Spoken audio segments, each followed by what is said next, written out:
Joining me live now is Independent Senator Jacqui Lambie. Senator, good to see you. Thanks for your time this morning. I do want to start on national security. America's National Security Advisor, Jake Sullivan, he spoke at the Lowy Institute overnight. And he says that the US is taking a big bet on Australia when it comes to AUKUS anyway. Do you believe that the Americans need to show more love in this space, given what's gone on with the French? I think they're about to share all their submarine secrets with us, mate. So, we cannot be upsetting the US. I think they're just putting us on warning. We've had a great alliance with them for years and years. What I would like to see is some of their submarines actually in our own waters, because I'm telling you, redoing those Collins class, a second lot of outfit is worrying me terribly. What we're going to need down here is we're going to need their submarines to fill in the blanks for the next 25, 30 years. And we're actually going to need their people down here as well, Pete. Let's be honest, we do not have people that are qualified. We don't have the scientists when it comes to the nuclear operation of these submarines.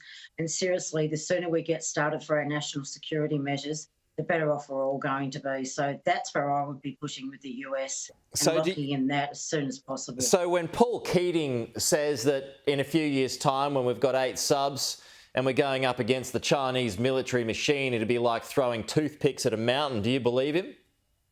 Yeah, it is very scary where our national, considering the Liberal Party prides itself on our national security. I'm telling you, as an island nation, when it comes to the mechanics of our national security, it's not really flash. And he is correct. We don't have enough to defend ourselves down here. We haven't done for a long time, and we need to do something about that. And I actually don't believe we have 20, 30 or 40 years to do that, mate. We need to really get onto that today. I suppose the answer to that, though, would be, well, it wouldn't be just us. We would be backed by the Americans, probably Japan, probably India, Malaysia, a few other nations as well, France, UK. So, I mean, I guess it balances up in the end. And in fact, the Allies would have a bigger vehicle to go up against. Yeah, and I think for us too, I'm just really grateful that we've got those extra US Marines that we've got sitting up there on the top end to help us out if something does hit us really quickly, because right now our own military is depleted. That is one of the reasons we're going through a Royal Commission, because of the abuse that's going on in our military sector, and that's actually going to suck the guts out of them over the next couple of years while that Royal Commission's going on.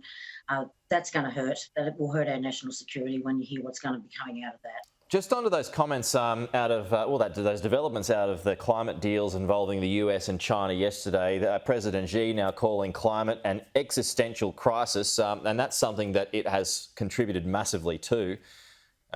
Pollution, I mean. Do you take what President Xi says seriously? And he also says that he's threatening that we're currently in some kind of Cold War or moving towards one. What do you make of his comments in the last 24 hours, ratcheting up a little?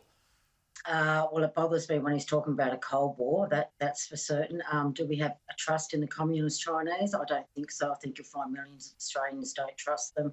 We've only got to see what's happening at the World Trade Organisation over our barley, our wheat, our wines.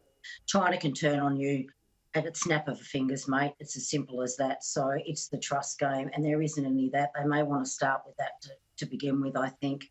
It is worrying. It would be great if the US can make some sort of alliance with them. I guess we're going to see in the next couple of weeks where that's going, but a lot of us are waiting for a lot more meat on the bone to see what comes out of that. Hey, the COP26 is winding up. It finishes tomorrow. Government making a whole bunch of announcements this week. One of them is the $1 billion tech fund, the 50-50 split between private and public. Are you going to support it, Jacqui?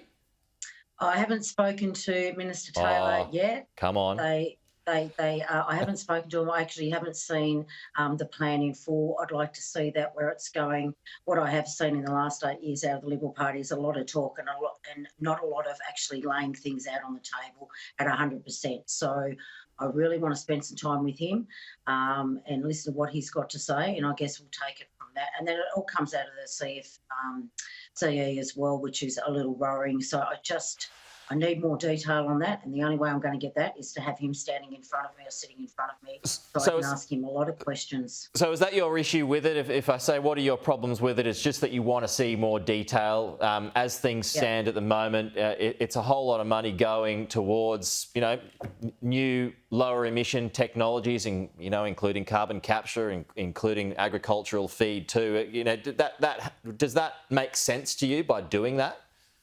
Yeah, it does. I mean, for goodness sake, we didn't even have face masks to go into COVID because our manufacturing here in this country is so depleted. So I'd like to actually see his plan of attack on the table in full. Okay. Independent Senator Jacqui Lambie. Always good to chat. We'll talk to you soon. Thank you so much. Have a good weekend.